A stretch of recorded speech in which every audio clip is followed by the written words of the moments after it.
Пані та панове, 36-й день російського вторгнення і 9-й рік війни Російської Федерації проти України. Мене звати Андрій Шевченко від імені команди Медіацентру Україна. Я вітаю всіх журналістів, які розповідають світові про нашу битву за свободу. Наш сьогоднішній гість – це Iryna Vereshchuk, віце-прем'єр-міністр України з питань реінтеграції окупованих територій. Пані Ірино, доброго здоров'я.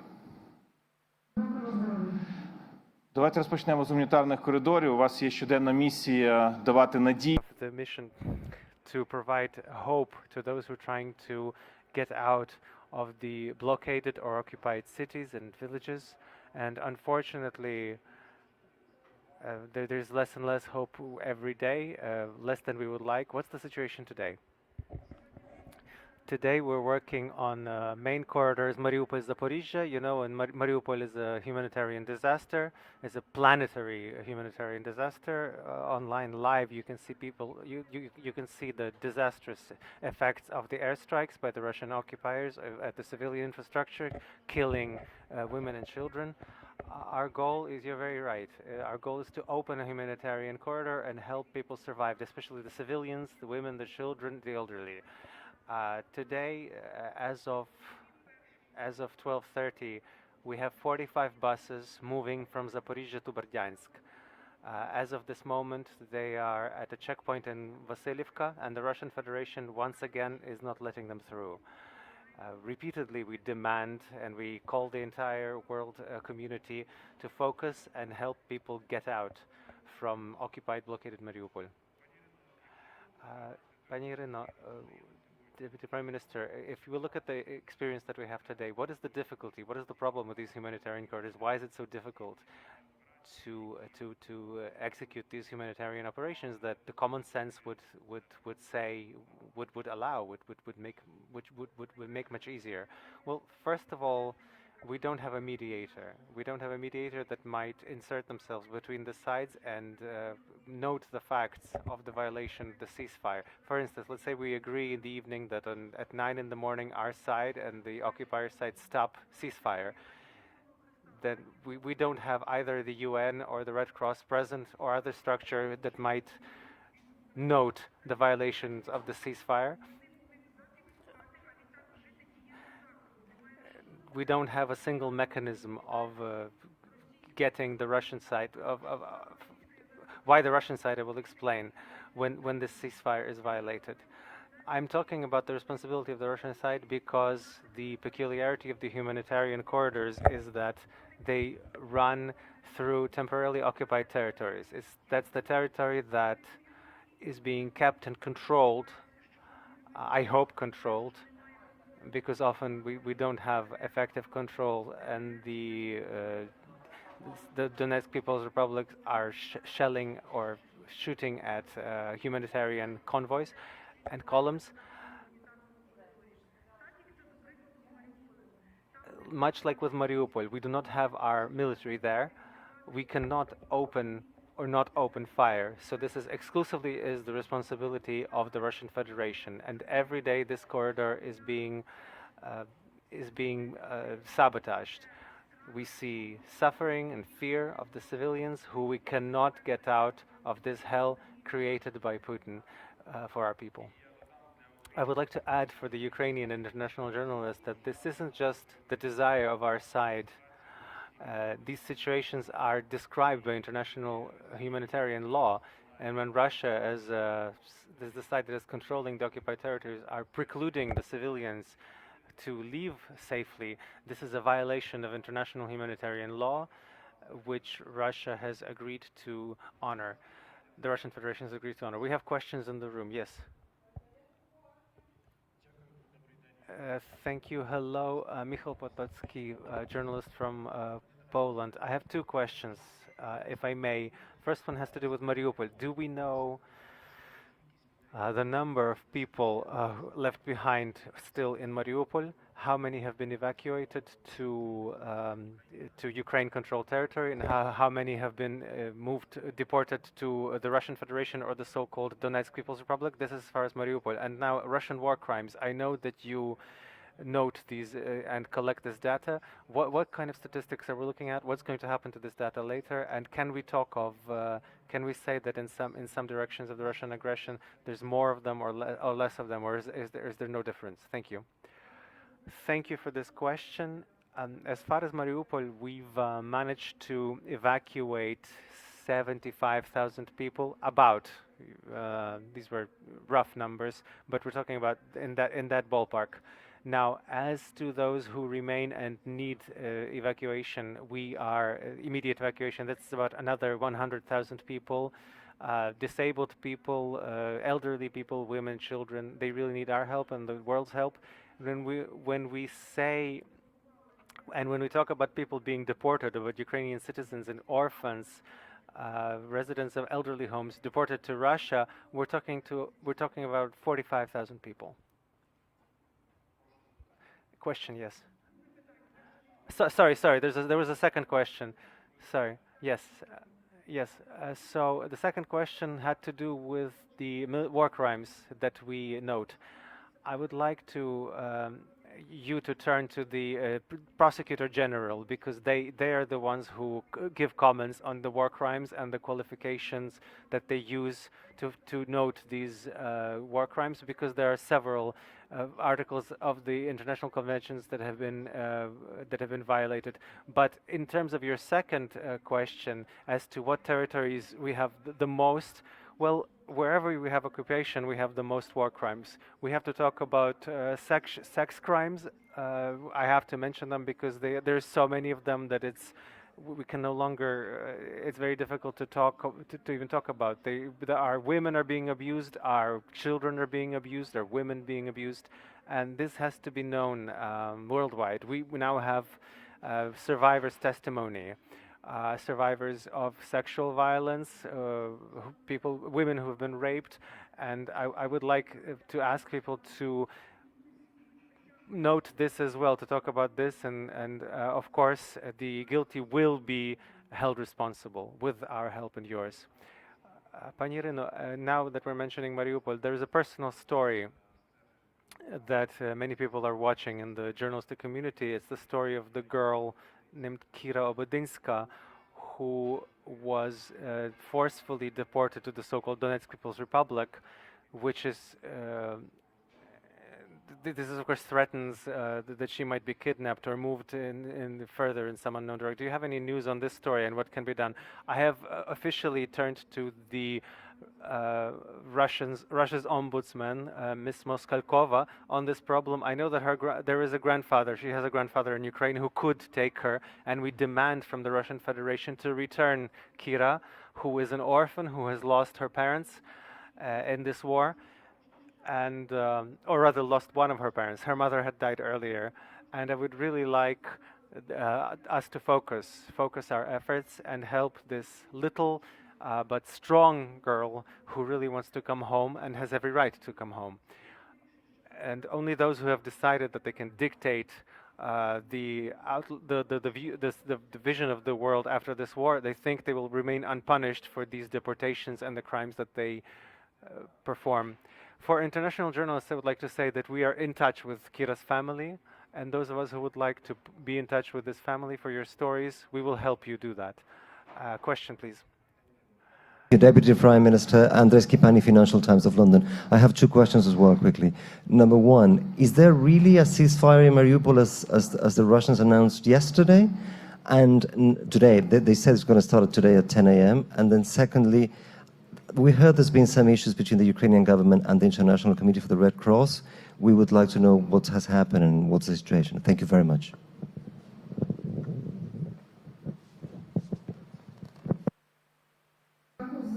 Thank you for your question. So, as for your first question, there is no ceasefire in Mariupol itself.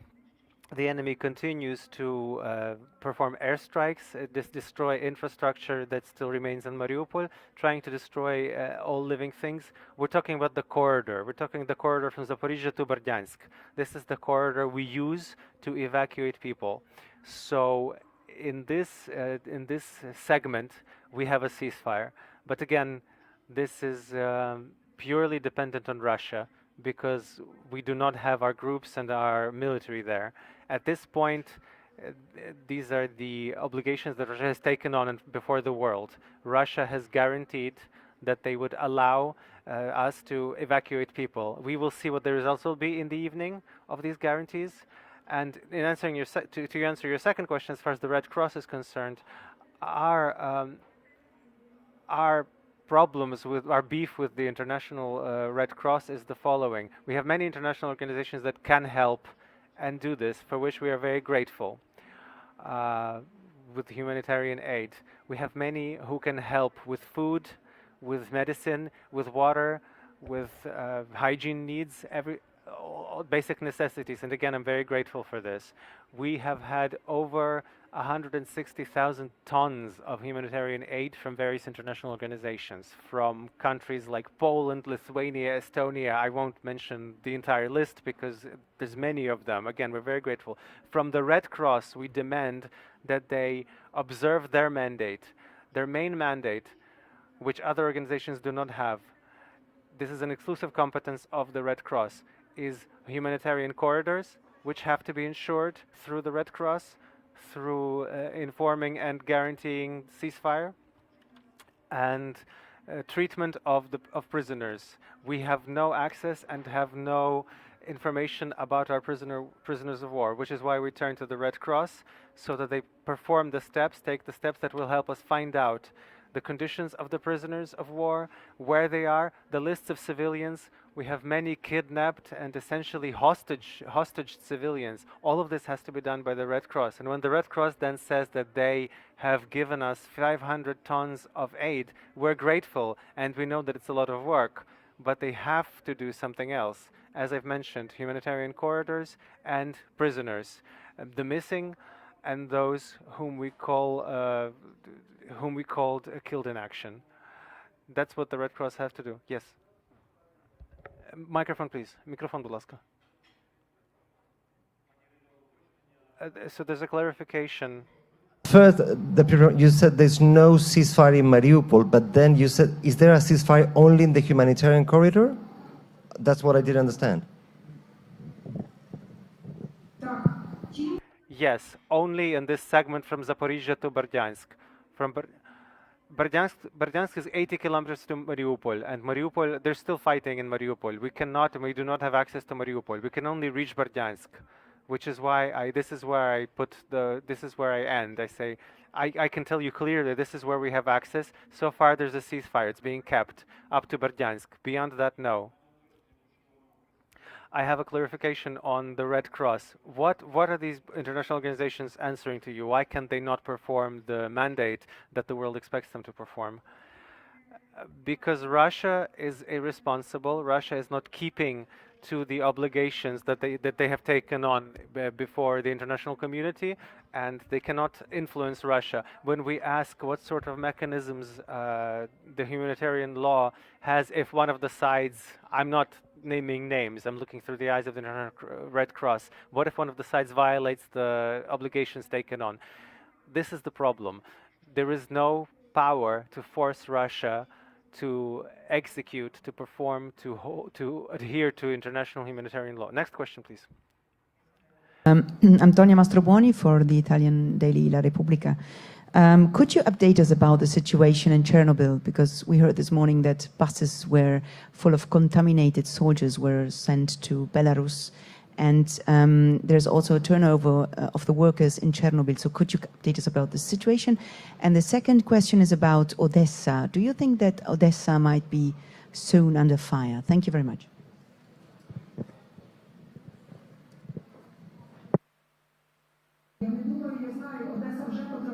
I don't think I know. Odessa has been hit from the sea, has been targeted from the sea. As you know, Putin is preparing airstrikes again, and this won't even be, it's undoubtable. As you know, he's targeting all the cities, including even Lviv, Zaporizhzhia, of course, Odessa and Mykolaiv too. There's no question. Now, as for your first question, as for the Chernobyl nuclear power station, yes, there's a catastrophic situation with the irresponsibility of Russian military, who have essentially taken the employees of the power plant hostage. You know, for over 600 hours, the group was there. This violates all the rules about security, and I hope that the International Nuclear Energy Agency will take the steps that need to be taken. Our collective was there in the Chernobyl. Recently, we had a changed shift, and 50 people have started their shift, have basically becoming hostages of the Russian occupying forces that are holding the Chernobyl power plant. I will tell you more. The security organization and the general staff have found that they have weapons stores, the Russians have weapons stores directly in the vicinity of the power plant. Perhaps you have seen the photographs on the websites of the movement of the troops and especially ammunition and weapons that can self-detonate. The example in Belgorod, you remember the recent example in Belgorod, there was an example where there was a case where, thanks to the mistakes, we call it the silliness of the people who were supposed to be responsible, there was a weapons storing facility exploded. Again, I repeat, we have to demilitarize the Chernobyl power plant. The Enerhodar, we need our power plants which can threaten entire Europe, and we understand this very well. And we have turned to the UN Security Council. I have personally signed a letter to Mr. Gutierrez to demilitarize the Chernobyl area, the area of the power plant, because this truly is an uncontrolled process, and Russia does not control this process, and this irresponsibility can lead to a disaster, a much broader disaster than just the territory of Ukraine. And I would like to add that there is a separate thread of this chaotic or sometimes directed movements of the Russian troops in the elimination zone. We're talking about the contaminated territory, and when all of this when all of this comes up in the air, this is a massive threat both for the occupiers and for the millions of people living in the radius of the hundreds of thousands of miles around there. Next question in the last row.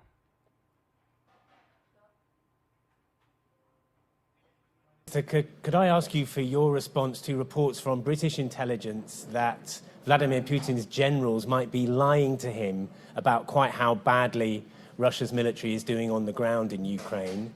And do you think that that might be informing the Russian approach to negotiations?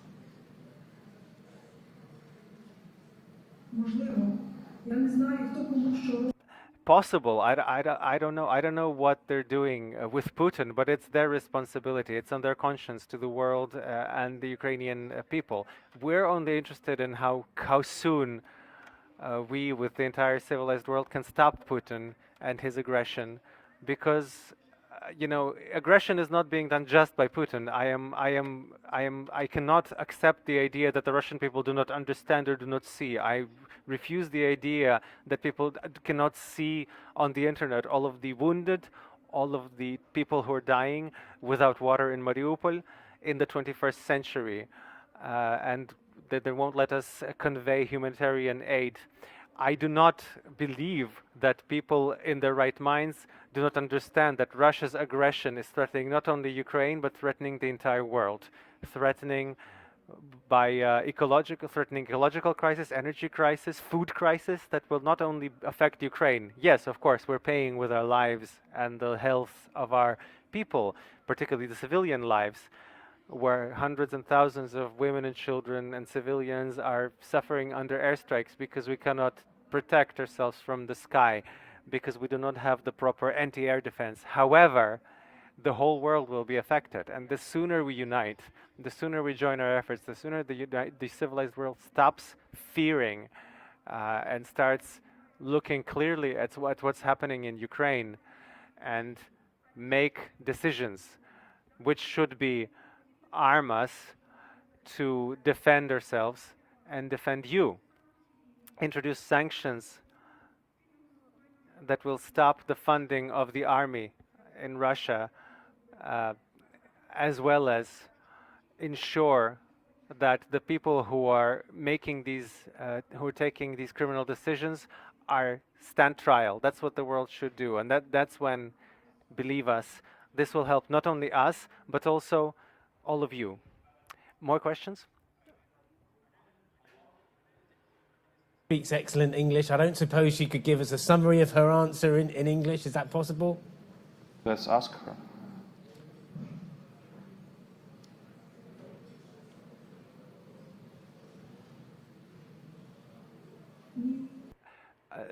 No, I have to use translation. I'm an official, and I would like to my word to be translated, because you know words matter, and it's my responsibility before the world. Next question, and this will be the last question of this briefing. And for journalists, we have the opportunity for literal simultaneous interpreting, both written and spoken. You have this opportunity. Thank you for this opportunity. Again, this is Michal Potocki. Another question. There was a proposal, I think a French proposal, a few days ago about Mariupol to send by sea, to send a ship by sea to ensure evacuation of citizens. I understand that this hasn't materialized. I don't know if this is because of Russian blockade or if the port has been destroyed. Why has this not happened? Thank you. Thank you. I'll tell you that it wasn't just this initiative. There were many other initiatives. Erdogan and Xi Jinping and President Macron, many people have spoken. The Pope and other churches have all mentioned, you know, the Greeks, the Poles have all turned with the request and said that they would guarantee and help the evacuation of the people. But Putin has remained inexorable. This is another argument showing us who we're dealing with and who's fighting with us. There are no shades of gray here. There are no shades of gray or decisions. It's either us or them. And so I ask you, thank you, Pan Michał, and the entire Polish people for the support that you have been giving us.